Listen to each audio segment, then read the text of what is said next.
Hey guys, Cubehamster here with a new video, something that does not involve slime blocks for a change. I'm here in a storage room, sort of a storage room. Anyways, a room with 6 doors.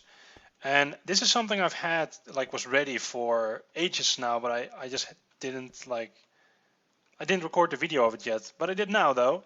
This is something I made on the Keycard server like a couple months back, and I went on there again yesterday, had a lot of fun. So IP to that server will be in the description. Anyways, what I want to show you today is a variation of the keycard lock. This is something that's been kind of requested at the time. Like, is it possible to make a keycard lock, but that can accept multiple keycards? And it turns out that's actually fairly easy to do. So what I have here is I got 6 different doors. I've got 6 different items, each with different names, and this is actually like the code you put on the item you have. It is a or just whatever you type in an anvil. Alternatively, what you could do is you could also get a map if you want it even more secure. Just take a map somewhere very specific, and that's something that someone else can create, and then use an anvil to rename it. Anyways, the way it works is if I put in 1, 2, 3, 4 with the orange clay block, it opens this amazing door by That Cookie. I'll put a link in the description. It's a fairly big door. I'll show you the back in a sec. And it then gives you the item back. So then you can, get into your storage or get into your room or take the nether portal exit you had. Like, this is a storage room, but obviously you could use this for whatever, minecart station. I don't know, like hidden entrances stuff. Then when you're done, you can either you can click the button. Closing animation is awesome as well, or you could technically use the block again. So let's try another one. I have another one here called Shinigami Love Apples. +1 if you know the reference. And this is, same concept.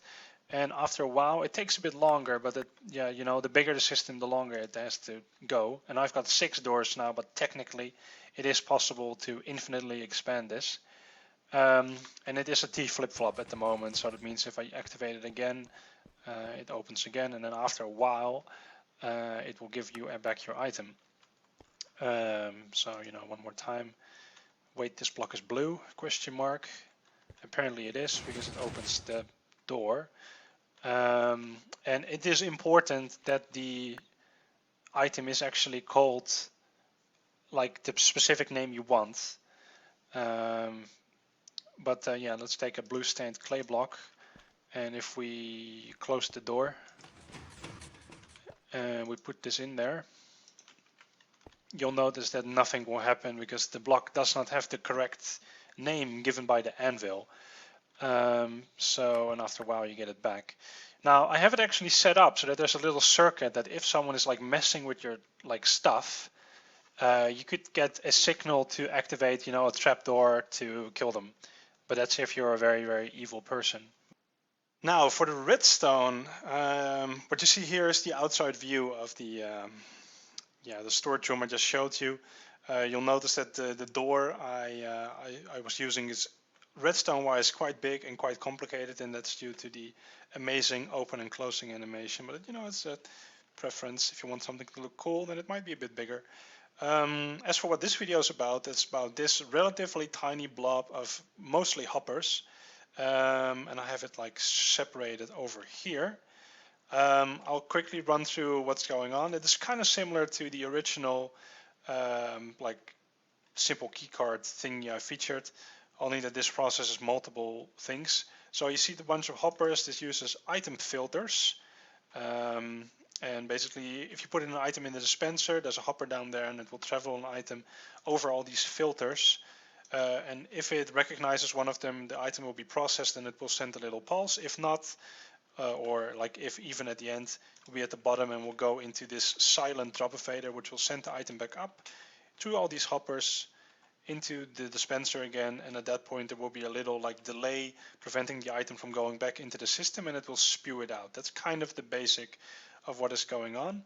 And if you'll notice, if you look at the orange thing over there, you'll notice that it will activate, but seeing as the thing has to travel through the entire system, it does take a bit of time for it to finally process it and give it back. Or it processes it quickly, but it just gives the item back a bit slow. This thing is infinitely expandable, but do realize though that the more items you add and like the more different keycards, the longer it will take for the item to travel through the entire system. So yeah, you have to bear that in mind a bit. As for putting in junk, I can show that as well. It will like spew out stuff. There's a little red circuit here which indicate that someone is like messing with your system, and technically you could use that to open up a trapdoor into lava or something if you're an asshole, or just a person that wants to, that doesn't take kindly to people messing with their stuff. So that's something you can do. You have to be careful though that you don't accidentally enter the wrong item yourself, because that would be most unfortunate. Another alternative I have here, this is kind of a different setup, it is the same setup but it has a different output.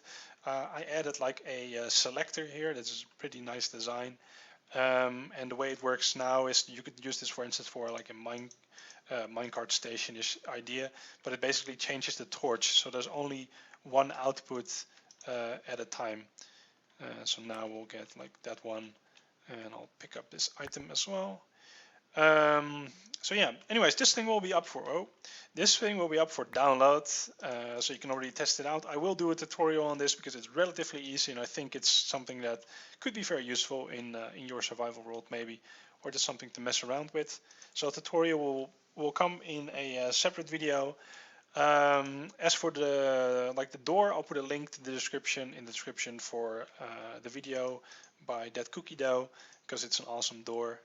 It has some like orientation timing thingies that I worked around, but I still you probably want to test it before you decide to build it in your world, because it's a fairly intensive but cool.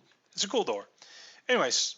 Like always, if you're new to my channel, be sure to subscribe. Download link will be in the description. And if you have any suggestions for stuff that you would like to see me attempt to build, or stuff that you won't find cool, then be sure to leave a comment, and I'll look into it. I'll see what I can do. Anyways, guys, thanks for watching. I will see you all later. Bye bye.